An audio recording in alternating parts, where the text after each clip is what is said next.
ছেলেরে প্রশ্ন করে, তোর কাছে তোর বউ বড় না আমি বড়? আছে না নাই? এটা একটা প্রশ্ন হইল। তোর বউ বড় না আমি বড়? দুইজনেই বড়। তো এক ছেলে সুন্দর উত্তর দিছে, আমার কাছে ভালো লাগছে উত্তরটা শুনে।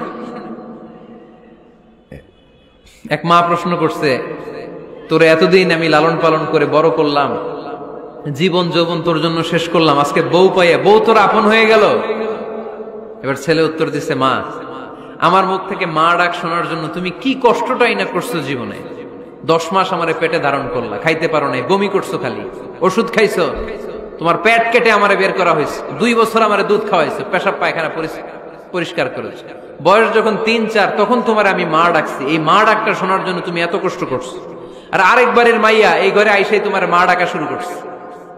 যেই মেয়েটা তোমারে মা ডাকে সে আমার আপন হবে না কেন মা? ঠিক কিনা?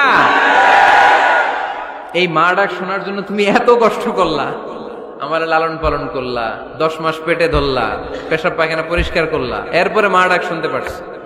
আর আরেকবারের মেয়ে জানা নাই চিনা নাই এসেই তোমার ডাকা শুরু করছে মা। তো যে আমার মারে মা ডাকে তার স্থান তো আমার কলিজায়।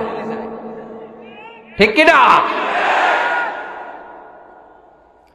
শাশুড়ি আম্মারা যারা আছেন প্লিজ বৌমাদেরকে কষ্ট দিয়েন না।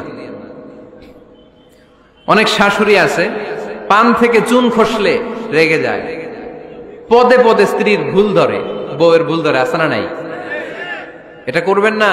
সে তো নতুন, আপনার অনেক এক্সপিরিয়েন্স হতে তার সময় লাগবে, তাকে সময় দিন, তাকে ভালোবাসুন। ঠিক কিনা?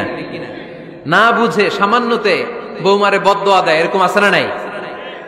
কিন্তু বুঝতে চায় না বৌমারে যদি বদদোয়া দেয় তাহলে তার নিজ ছেলের পরিবারের ক্ষতি, পেটে ধরা যে ছেলে, ছেলের পরিবারের কিন্তু ক্ষতি, তার আপন নাতি নাতনিদেরই ক্ষতি। আওয়াজ করে বলেন ঠিক কিনা?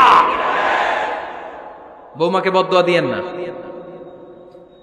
বৌমাকে নিজের মেয়ের মতো দেখবেন। সমাধান আমি দিচ্ছি। কেমন দেখতে হবে? নিজের মেয়ের মতো। নিজের মেয়ে সকালে ঘুম থেকে ওঠে 11টা, ওইটা সমস্যা নাই। বৌমা কেন উঠলো না, ওইখানেই ঝামেলা। আছে না নাই? মেহেরবানি করে আপনার বৌমাকে আপনার নিজের মেয়ের মতো দেখেন। নিজের মেয়েরে যেমনি আদর করেন তাকেও অমনি আদর করেন। আপনার বৌমারে যদি আপনি কষ্ট দেন, মনে রাখবেন আপনার নিজের মেয়েটাও আরেকবারের বউ হয়ে কয়েকদিন পরে যাবে। আপনি যা যা করবেন আপনার মেয়েকেও তারা ওই রকম কষ্ট দিয়ে বাড়িতে ফিরিয়ে দিবে। চিল্লায় বলেন ঠিক কিনা?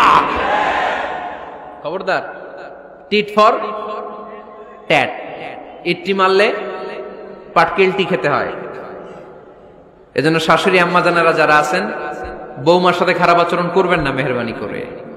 তাকে আপনি কষ্ট দিলে আপনার নিজের মেয়েটাও আরেক বাড়ির বৌমা হবে, সেও ওই বাড়িতে এই কষ্টগুলো ভোগ করবে। এগুলো যখন আপনি শুনবেন তখন আপনার চোখ দিয়ে পানি পড়বে কি পড়বে না?